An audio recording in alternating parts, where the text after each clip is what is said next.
आज से लगभग 740 साल पहले 1280 ईस्वी में अफ्रीका की किसी अनजान जगह पर पैदा हुए मनसा मूसा अपनी उम्र के 33वें साल में अबू बकर द्वितीय के बाद ये माली साम्राज्य के शासक बने। मूसा का साम्राज्य वर्तमान घना टिम्बकटू और माली के विशाल भूभाग पर फैला था। माना जाता है कि मनसा मूसा दुनिया का सबसे अमीर आदमी था। उसके पास अकूट संपदा थी। वो नमक और सोने के कारोबार का बादशाह था। कहा जाता है कि जब उसने हज की यात्रा की तब उसके काफिले में 80 ऊंट शामिल थे, जिसमें से हर एक पर लगभग 136 किलो सोना लदा हुआ था। जिस इलाके से उनका काफिला गुजरता वहां दिखने वाले भिखारियों में मूसा सोने के सिक्के बांट देता।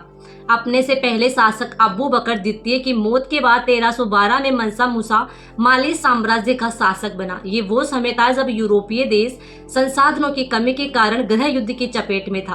तब माली का स्वर्णिम युग चल रहा था। यहाँ नमक और सोने जैसे प्राकृतिक संसाधन भरे पड़े थे। माना जाता है कि मूसा का पश्चिमी अफ्रीकी साम्राज्य दुनिया में सोने का सबसे बड़ा उत्पादक राज्य था, वो भी ऐसे समय में जब दुनिया में तेजी से सोने की मांग बढ़ रही थी।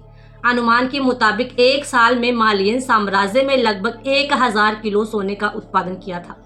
मनसा मूसा का पूरा नाम मूसा कीटा प्रथम था। मनसा मूसा के शासन काल में समृद्ध साम्राज्य का फैलाव पश्चिमी अफ्रीका के एक बड़े हिस्से तक हो गया, यहाँ तक कि अटलांटिक महासागर के तट से लेकर टिम्बकटू और सहारा रेगिस्तान तक मूसा के साम्राज्य में आ गए। वही वर्तमान Mauritania, Senegal, Gambia, Guinea, Burkina Faso, Mali, Niger, Chad और नाइजीरिया भी माली साम्राज्य का ही हिस्सा थे।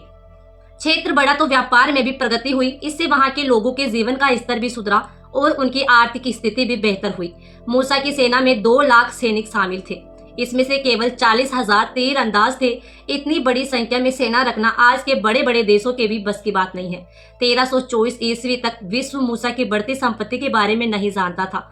फिर इसी साल मूसा हज की यात्रा के लिए मक्का रवाना हो गया। इस यात्रा में केवल राजा ही अकेला नहीं था, एक काफिला भी राजा मूसा के साथ साथ चल रहा था। बेहतरीन फारसी रेशम पहने, हाथ में सोने की छड़ी पकड़े लगभग 500 लोगों के बाद मनसा मूसा का घोड़ा था। इस काफिले में हजारों सैनिक, कर्मचारी और गुलाम शामिल थे। एक अंदाजे के मुताबिक मूसा के इस काफिले में लगभग 60,000 लोग शामिल थे। वही इस करवा में ऊंट और घोड़े भी शामिल थे, जिनके पीठ पर सैकड़ों पाउंड सोना लदा हुआ था। काफिले की लंबाई चौंकाने वाली है। हालांकि यात्रा में भाग लेने वाले लोगों की सटीक संख्या के बारे में उचित दस्तावेज नहीं मिलते, लेकिन ऐतिहासिक रिकॉर्ड से ये अनुमान लगाया गया है कि जहां जहां से मूसा का ये विशाल काफिला गुजरा, लोगों की आंखें फटी की फटी रह गई। आखिरकार इतनी बड़ी संख्या में मूसा की अमीरी को नजरअंदाज करना संभव नहीं था। मूसा का ये काफिला मिस्र से भी होकर गुजरा था। माना जाता है कि मूसा ने ताहिरा के गरीबों को देखकर सड़क पर सोने के सिक्के बिखेर दिए थे। मिस्र के गरीबों ने इससे पहले इतनी दौलत कभी नहीं देखी थी। बेशुमार दान मिलने के कारण वहां के गरीब रातों रात अमीर हो गए। ऐसे में मिस्र में अचानक से तेजी का दौर शुरू हो गया और महंगाई आसमान पर पहुंच गई। उसके बाद 1 दशक से भी अधिक समय तक मिस्र के लोगों पर मालियन साम्राज्य का प्रभाव रहा। अपनी हज यात्रा से लौटने के बाद मूसा ने कई मस्जिदों का निर्माण करवाया। वहीं एक महत्वपूर्ण शहर होने के कारण टिम्बकटू में भी मूसा ने स्कूल, विश्वविद्यालय, पुस्तकालय और मस्जिदें बनवाई।